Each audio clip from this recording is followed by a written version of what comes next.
Hello everyone, welcome to Suman TV. Right now మనతో పాటు ఉన్నారు హోమియోపతి డాక్టర్ చేతన్ రాజ్ గారు. వారితో మాట్లాడదాం. సార్ నమస్తే సార్. నమస్తే మేడం. సార్, ఈ ఆటిజం కిడ్స్ ఉంటారు కదా సార్, వాళ్ళు కళ్ళల్లోకి కళ్ళు పెట్టి అస్సలు చూడరు సార్. మనం ఇప్పుడు ఇలా ఇంటరాక్ట్ అవుతున్నాం కదా సార్, కిడ్స్ వారి నుంచి మనం ఇది ఎక్స్పెక్ట్ చేయలేం సార్.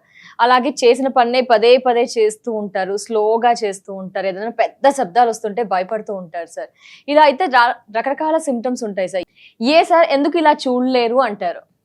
అయితే ఏందంటే ఈ కాలంలో ఆటిజం కేసులు బాగా పెరుగుతున్నాయి. అయితే ఏందంటే దీనికి ఎన్నో కారణాలు ఉంటాయి. ఒక్కొక్కసారి ఏముంటదంటే కారణం, అమ్మకి గర్భావస్థలో టెన్షన్లు ఉన్నాయి. గర్భావస్థలో టెన్షన్లు కాకుండా స్ట్రెస్ బాగా ఎక్కువ, నిద్ర సరిగా లేదు, ఏదైనా మెడికేషన్స్ మీద ఉన్నారు, అప్పుడు కూడా ఈ ప్రాబ్లం వచ్చే ఛాన్స్ ఉంటుంది. ఓకే. మళ్ళీ జర లేట్ పిల్లలు ప్లాన్ చేసుకోవడం, కొందరికి 40 తర్వాత 38, 39, 40 ఆ ఏజ్ తర్వాత ప్లాన్ చేసుకుంటారు కదా, అప్పుడు కూడా వస్తాయి. కానీ ఏంటంటే మెయిన్ ప్రాబ్లం ఎక్కడ ఛాలెంజ్ వస్తుంది అంటే ఈ పిల్లల్ని ట్యాకల్ చేసుకోవడం. అసలు ఎందుకంటే వీళ్ళకు విపరీతంగా టాలెంట్ ఉంటుంది. మళ్ళా ఇప్పుడు నా కాడికి మొత్తం లోకం నుంచి పేషెంట్లు ఉన్నారు ఆటిజం వాళ్ళు. కొందరు పెయింటింగ్ మంచిగా వేస్తారు, కొందరు స్పోర్ట్స్ లో మంచిగా ఉంటారు, కొందరు సింగింగ్ లో మంచిగా ఉంటారు, కొందరు డాన్స్ లో మంచిగా ఉంటారు. అంటే వాళ్ళకన్నా మంచి డాన్స్ ఎవరు చేయరు, వాళ్ళకన్నా మంచి సింగింగ్ ఎవరు చేయరు, అట్లా టాలెంట్ ఉంటది. కానీ ఏంది అంటే బిహేవియరల్ ఇష్యూస్ ఉంటాయి. అయితే ఏందంటే దాంట్లో ఒక సిమ్టమ్ ఏముంటుంది అంటే కళ్ళల్లో కళ్ళు పెట్టి చూడలేరు వాళ్ళు. ఇప్పుడు ఆటిజం డయాగ్నోసిస్ లో కూడా ఇది ఒక ఇంపార్టెంట్ సిమ్టమ్ అన్నమాట.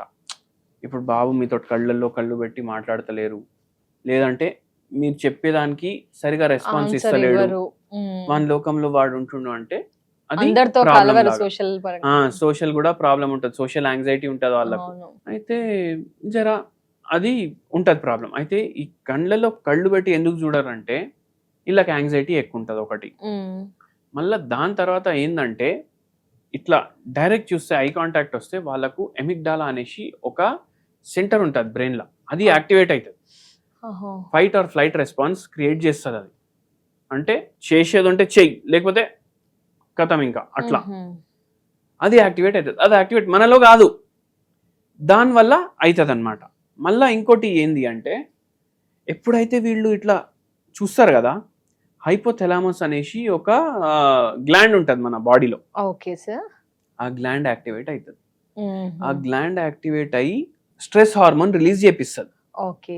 కార్టిజోల్ ఎడ్రినల్ కార్టెక్స్ మీద రిలీజ్ అవుతుంది, కిడ్నీల కాడ రిలీజ్ అవుతుంది. అది రిలీజ్ చేపిస్తుంది. అది రిలీజ్ చేపిస్తే ఇంకా స్ట్రెస్ పెరుగుతుంది వాళ్ళకు. అందుకే వీళ్ళు జర చూడ్నికి జర భయపడతారు. మళ్ళా ఏమంటారు, హోమియోపతి వాడడం వల్ల ఇవన్నీ మంచిగా అవుతాయి. ఇట్లా ఒక ఏమంటారు ఆఫ్రికన్ కంట్రీ ఉండే, ఏది మన కెనియా అనుకుంటా. అంటే బాబుకి ఆటిజం ఉండే, 3 ఏళ్ళు ఉండే బాబుకి. అయితే ఏమంటారు ఆన్లైన్ కన్సల్టేషన్ తీసుకున్నారు వాళ్ళు గుజరాతీ వాళ్ళు ఉండే. అంటే ఇండియన్స్ చాలా మంది గుజరాత్ వాళ్ళు అక్కడ ఉంటారు కెనియాలో. వాళ్ళ పిల్లోనికి ఈ ప్రాబ్లం వచ్చింది. అయితే మనం మాట్లాడుతుంటే వాళ్ళు ఏం చెప్తున్నారు చూడండి, ఇప్పుడు స్క్రీన్ని చూస్తుండు కదా, ఆ స్క్రీన్ని చూస్తుంటే మీది మినిమైజ్ చేసేస్తుండు వాడు, మీరు మాట్లాడేది వీడియో కాల్. ఎందుకంటే వానికి వేరేది చూడాలనుండి, ప్లస్ ఒక మనిషి ఇట్లా డైరెక్ట్ కనిపిస్తుండు అంటే ఐ టు ఐ కాంటాక్ట్ కూడా ఇస్తలేడు అని అన్నారు. అయితే ఇప్పుడు నేను చెప్పినా కదా ఇట్లా రావడానికి 100 కారణాలు ఉంటాయని. పేరెంట్కి అడిగినా నేను, మదర్ మాట్లాడుతుండే, మనకు ఏముందమ్మా మన పరేషాని అయిందా ప్రెగ్నెన్సీ టైంలో అంటే అవునైంది అన్నారు. ఏముండే అనేసి అడిగిన. వాళ్ళ ఆయనకి ఈ బాబు వాళ్ళ అమ్మకి కంటిన్యూ గొడవలు, మొత్తం ప్రెగ్నెన్సీ గొడవలు, ఇద్దరికి సెట్ అయితలేదు. ఆఖరికి సపరేట్ అయిపోదాం అనుకున్నారు, కానీ ఇప్పుడు పిల్లోనికి ఇట్లా ఉండేసరికి కలిసి ఉంటున్నారు. అయితే మనం చెప్పినాం ఓపికతోటి వాడండి. మెయిన్ ఏంది, ఇన్ని మెయిన్ స్ట్రీమ్కి తీసుకొని రావాలి. మెయిన్ స్ట్రీమ్కి తీసుకొస్తే మనకు పిల్లోన్ లైఫ్ సెట్ అయిపోయినట్టు అనేసి మనం మందులు ఇవ్వడం స్టార్ట్ చేసినాం. ఇప్పుడు హోమియోపతి డాక్టర్లు అన్నీ అడుగుతారు, ఏంది ఎట్లా ఎప్పుడు అన్నీ అడుగుతారు. అయితే అడిగి మనం మందులు ఇచ్చినాం. భగవంతుడి దయతోటి ఇది మంచిగా అయిపోయింది అట్లా. ఇప్పుడు ఓకే. నార్మల్ స్కూల్ కి పోతుండు, అందరిలాగే అందరిలాగానే ఉన్నాడు అట్లా. మెడిసిన్స్ వాడడంతో పాటు పేరెంట్స్ కి ఇంకేమైనా యాక్టివిటీస్ ఎలా చెప్పారు సార్? ఎలా చెప్పినామంటే ఆల్రెడీ ఈ పిల్లోనికి థెరపీలు నడుస్తుండే అన్నమాట.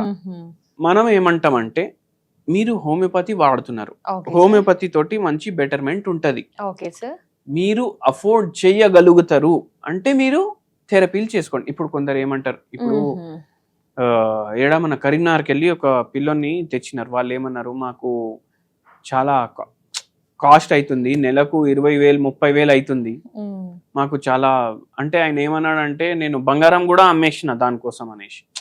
అయితే ఏంది అంటే ప్రతి ఒక్కరి సిచ్యువేషన్ వేరే ఉంటది. మీ సిచ్యువేషన్ ఎట్లా ఉంది, మీ సిచ్యువేషన్ ప్రకారం మీరు ఏమేం చెయ్యగలుగుతారు.